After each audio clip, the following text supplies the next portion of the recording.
Surrogate mom gives birth to twins, then discovers they're actually hers. When Jasmine Carter signed the contract across a glossy wooden table from two white strangers at the surrogacy agency, she had no idea what awaited her. All she knew was that the money would arrive on time, and at that moment, that was all that mattered. Desperately mattered. Jasmine was a 32-year-old black woman living in Providence, Rhode Island, a city not known for harsh winters, but where the coldness of poverty and solitude hung heavy all year long. She juggled two jobs: barista by day at a quiet cafe and night cleaner at a downtown law firm.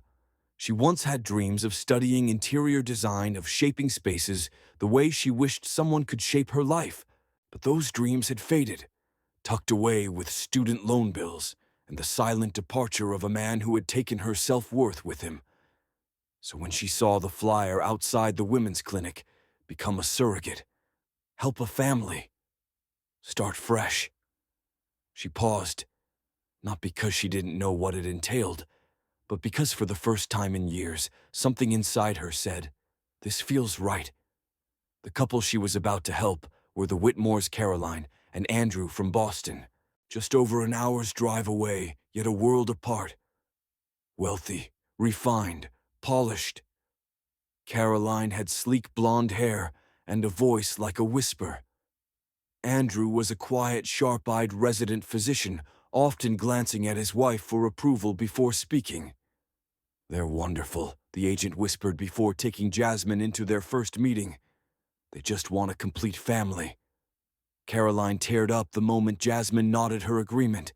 Andrew took his wife's hand and thanked Jasmine with a look that felt equal parts gratitude and distance. Jasmine didn't know exactly how to feel, except that it felt right and safe. The early months went smoothly. Caroline sent thoughtful gifts and gentle messages, "Thinking of you every day, and please tell me if you need anything." They even hired a personal nurse for Jasmine during her third and fourth months. "Whatever makes you comfortable," Caroline had texted. Jasmine tried not to get attached. She reminded herself every time a tiny kick danced beneath her palm at night. These weren't her babies. She was just a bridge, a vessel, a woman paying it forward. But when the doctor announced at 10 weeks that she was carrying twins, Jasmine smiled brighter than Caroline on the ultrasound call. "Twins," Caroline squealed through the video. Jasmine could hear Andrew's soft laughter in the background. A week later, a small silver necklace arrived, its charm shaped like two baby footprints, with a card that read, "One small step for you, a giant leap for our family." Jasmine hadn't expected to feel anything, but it was hard, so very hard not to, when each night she'd place her hands on her belly and feel those small lives rolling, stretching, becoming. One kicked off and the other seemed calmer. Some nights Jasmine would cry and not know why, a quiet anxiety weaving itself between the growing lines of her heart. "Don't fall for them," her older sister Tanya warned during a weekend visit. "Seriously, Jazz, you're just the surrogate. Don't love those babies." Jasmine didn't argue. She stared into her cup of lukewarm tea and said nothing. She didn't nod like she usually did. Instead, she gently placed a hand on her belly. It wasn't just a bump anymore. It was a world. Then came the 8th month, slipping past like the tail end of autumn. Jasmine started sleeping less. A strange, growing unease crept into her chest. Caroline texted less frequently. Andrew disappeared entirely from the video calls. For her third ultrasound, Jasmine went to the hospital alone. "They're probably just busy," she told herself. On a rainy February morning, the contractions started early. Panicked, Jasmine called the agency. No one picked up. She called Caroline. No answer.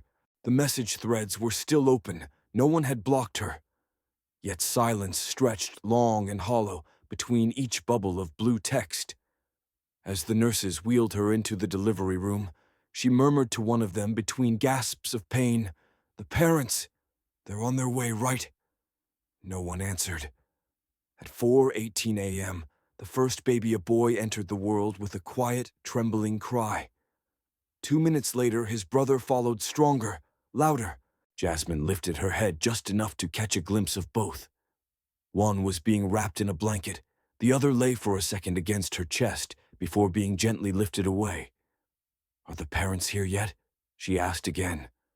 Voice dry, cracked. No one knew. Pain, fear, exhaustion. They swallowed her whole. She drifted off somewhere between waking and weeping. When she finally stirred, the clock read nearly noon. Still no message. She reached for her phone, scrolled to Caroline's name, and pressed dial. This time a message popped up. "The user has blocked this number." The hospital room was dim like a dream, interrupted too soon. Jasmine lay there, sweat beading on her forehead, a weight pressing down on her chest. The physical pain had barely begun to fade, but the invisible kind, the heartbreak, was already surging, ready to break free.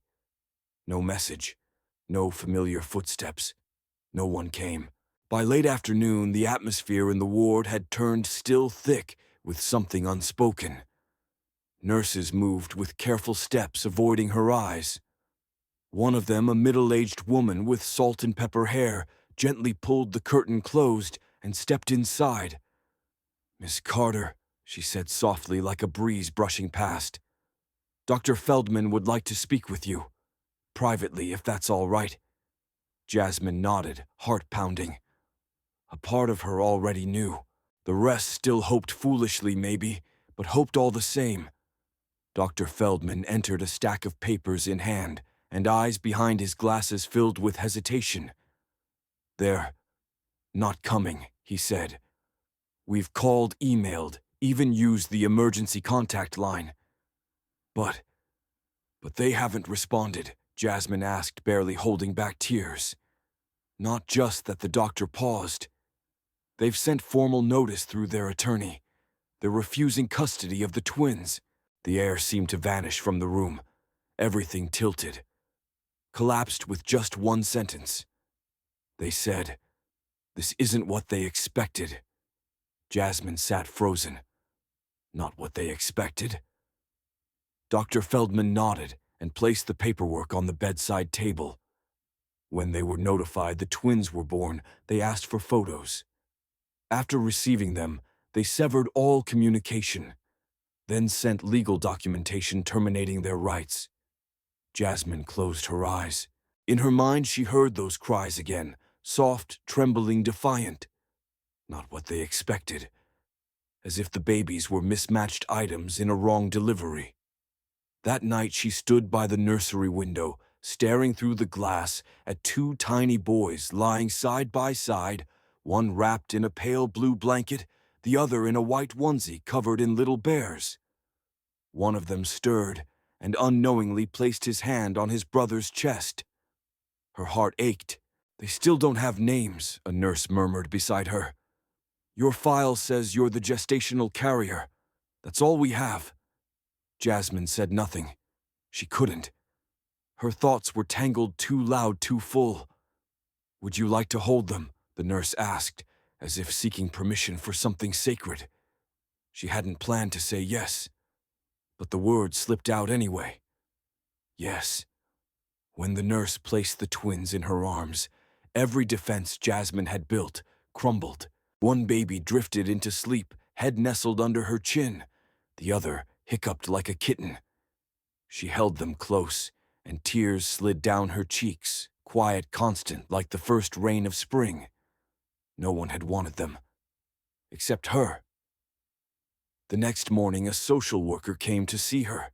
She spoke with that carefully calm tone professionals used, explaining temporary guardianship, foster placements, adoption procedures, and required forms. Jasmine nodded, absorbing every word, but her mind was elsewhere.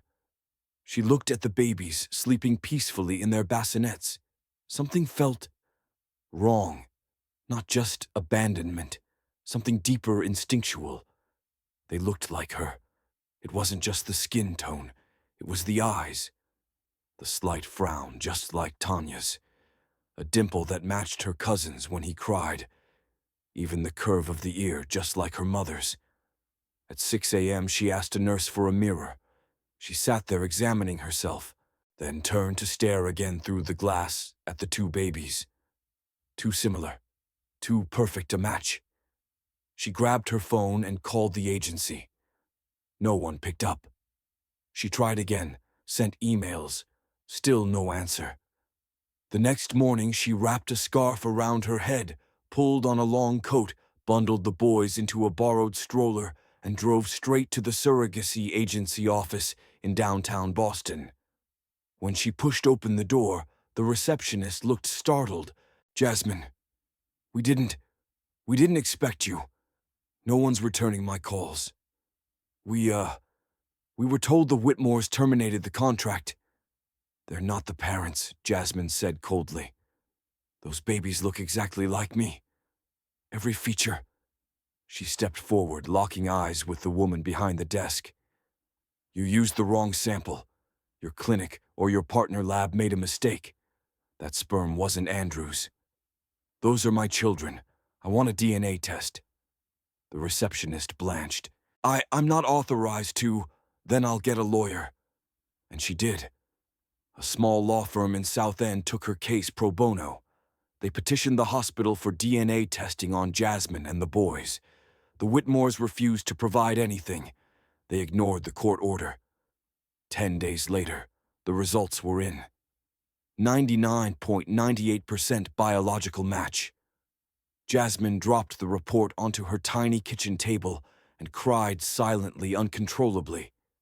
She hadn't just carried them. She had given birth to her own sons. Jasmine stared at the DNA report. Her name, Jasmine N. Carter, and 2 infant case numbers. 3 names bound by the same blood, a number nearly perfect. The truth cold and clinical, yet sacred and radiant. Something no one could ever deny: she was their mother. She didn't sleep that night. She laid the 2 babies, now her sons, beside her. Blankets folded with careworn bottles placed on the table. Whenever one whimpered, she fed him, changed him, then returned to her desk to write the lawsuit. It wasn't just about custody. This was a fight for dignity, for truth, for the right to be seen. The law firm was modest, tucked into a quiet corner of South End Boston. Her attorney, Monica Lynn, was a petite Asian woman with eyes sharp as razors. When Jasmine handed her the test results and recounted everything, Monica said nothing for almost 10 minutes. Then she looked up.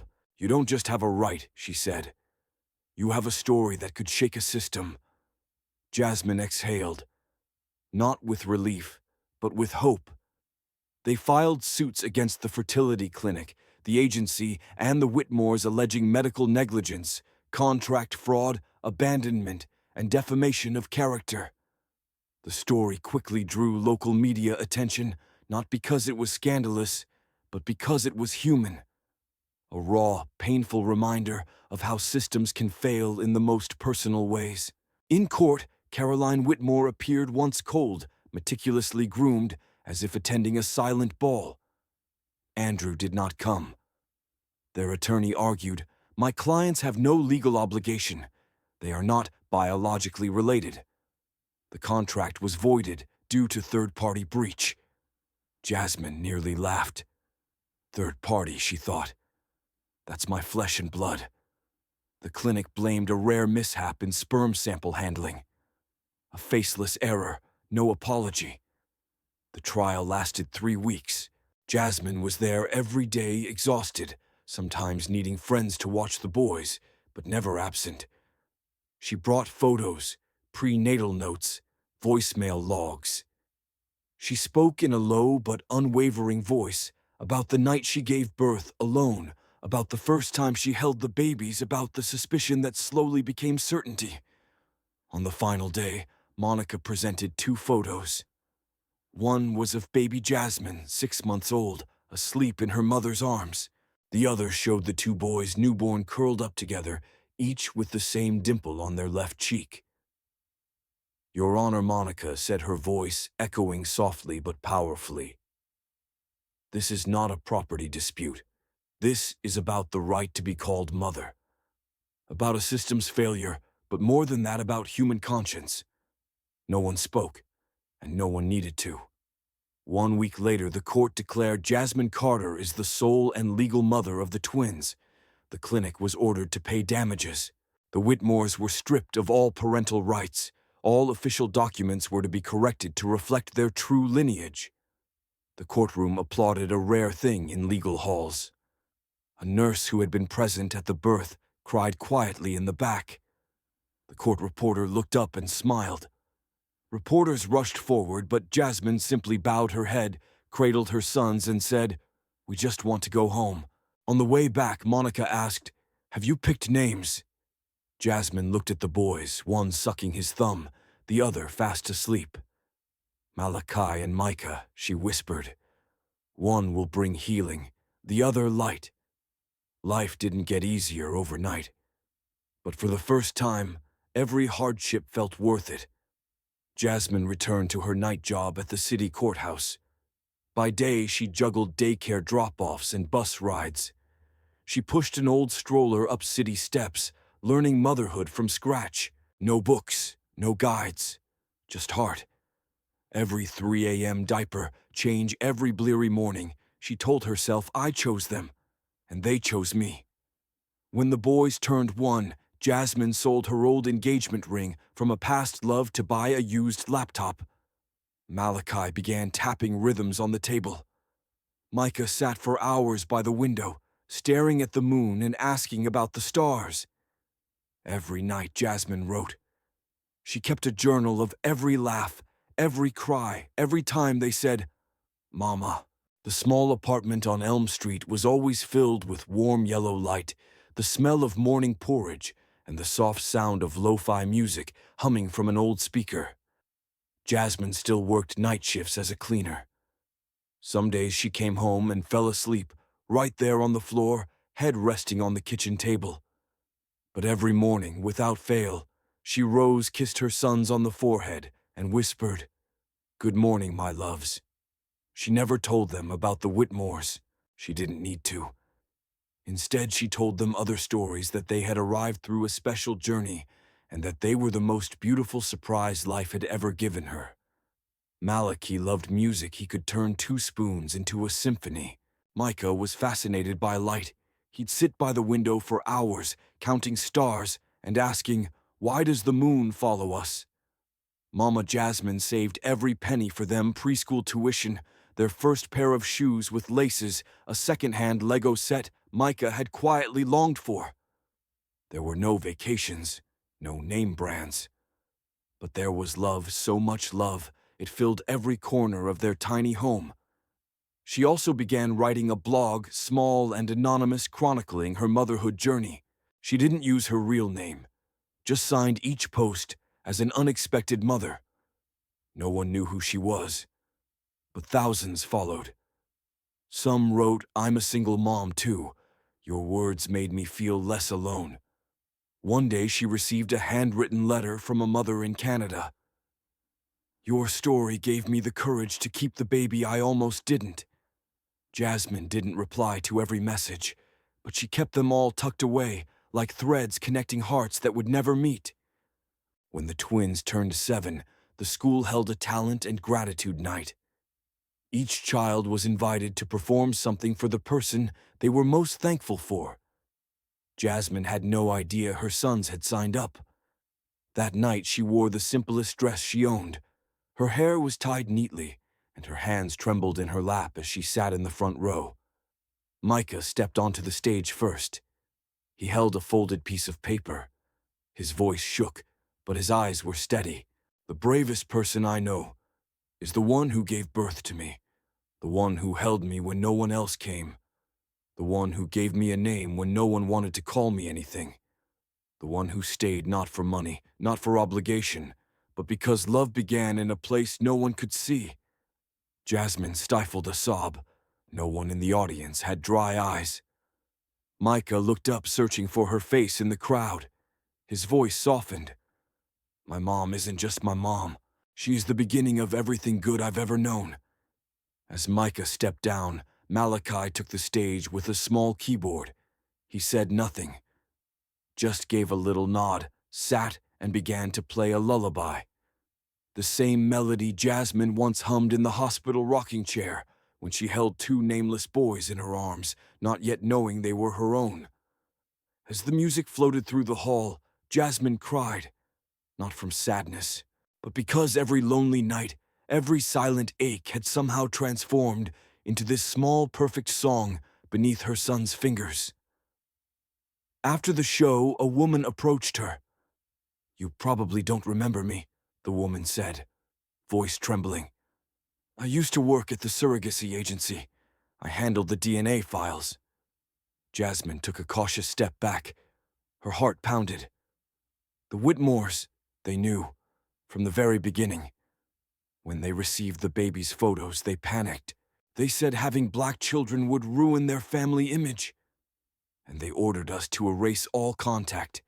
And you, Jasmine, asked eyes still on her boys, now playing in the schoolyard. I quit. That same week, I couldn't stay there. But I never forgot you. Jasmine stood silent for a long moment. Then she nodded. "I don't need their apology," she said softly, "because I got something better." She turned toward her sons. "I got the truth, and I got love." A week later, a small article ran in the local section of the Providence Daily. Mother raises abandoned twins, then discovers they're her own. Love changed everything. The piece went viral. TV interviews, book deals, film offers flooded in.